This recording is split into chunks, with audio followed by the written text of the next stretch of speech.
Here we are at the field, and Seth is putting together his Pfalz. How do you say the whole thing? You don't even know what airplane it is? Well, do you say DXVF 836? It's a Pfalz D15. D15? D15. Well, I don't see 1.5 on this. No. I see Don't 17. embarrass yourself on tape now. I thought you were embarrassed. You put the wrong number on the fuselage. Don't you? What? You do see a DX5, don't you?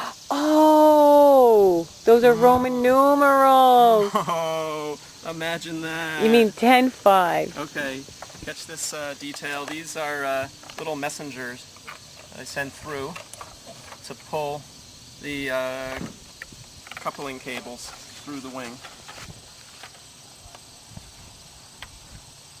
I've only put this together once before, so to make sure I remember the right sequence.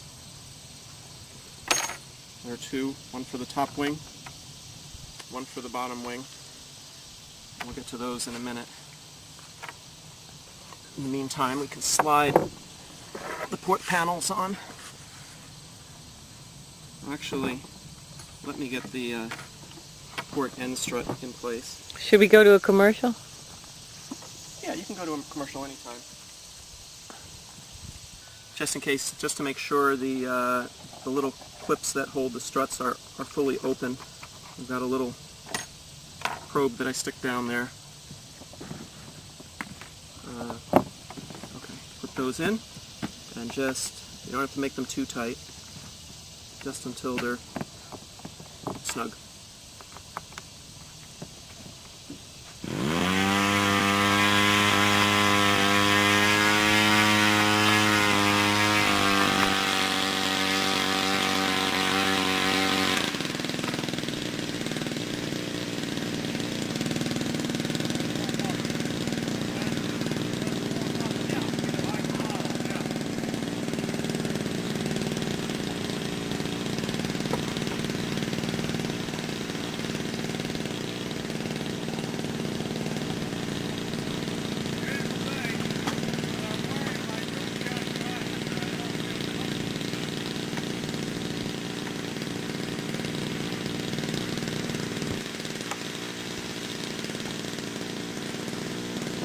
Okay, the struts now have popped up into the, engaged the upper wing. Go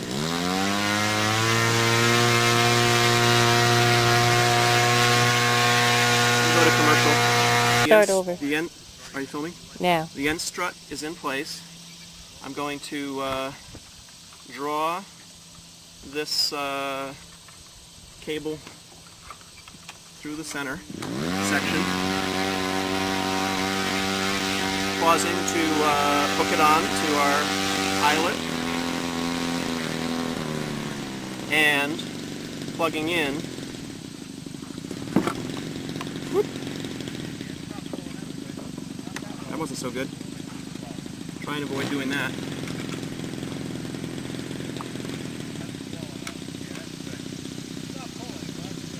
Plugging in the aileron servo wire. I'm using a little piece of Velcro to hold the connector.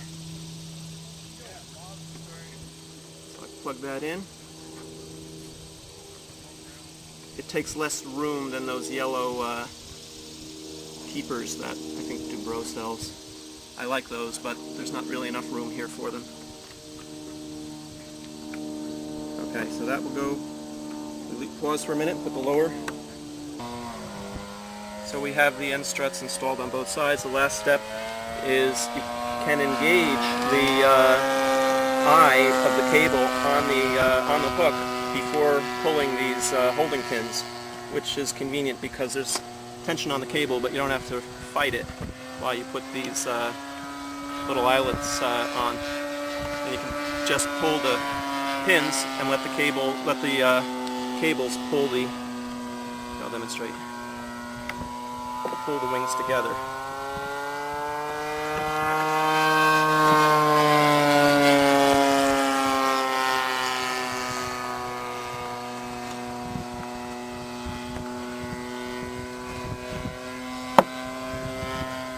In the future, now that I'm getting the handle of this, I'll probably increase the tension on the cables by putting more rubber bands on them.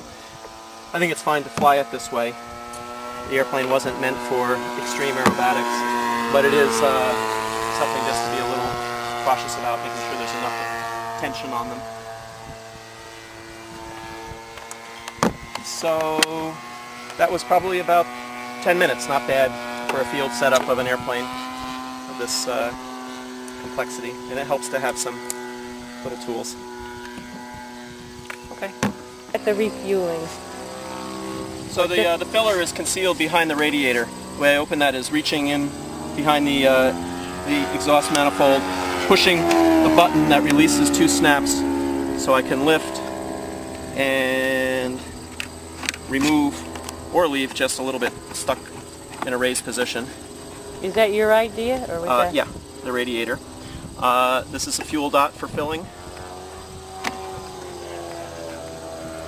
And next to it is a vent and a cover on the recharging, ignition recharging.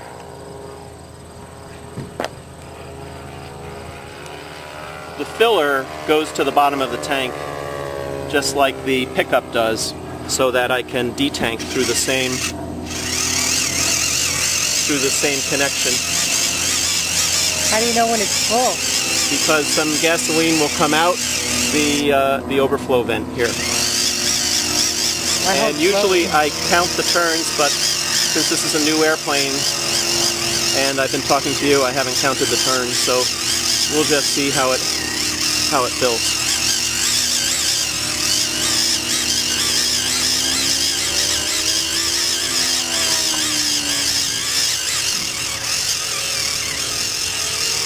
Last time I flew, I didn't have the fake engine installed so I could see the tank. Now it's a little bit of a disadvantage. I can't see the tank, so I don't know when to slow down, which is why it's important to, there we go, to count. So we disconnect that, put the fuel dot back in place, and we're done here. Cut? Yeah.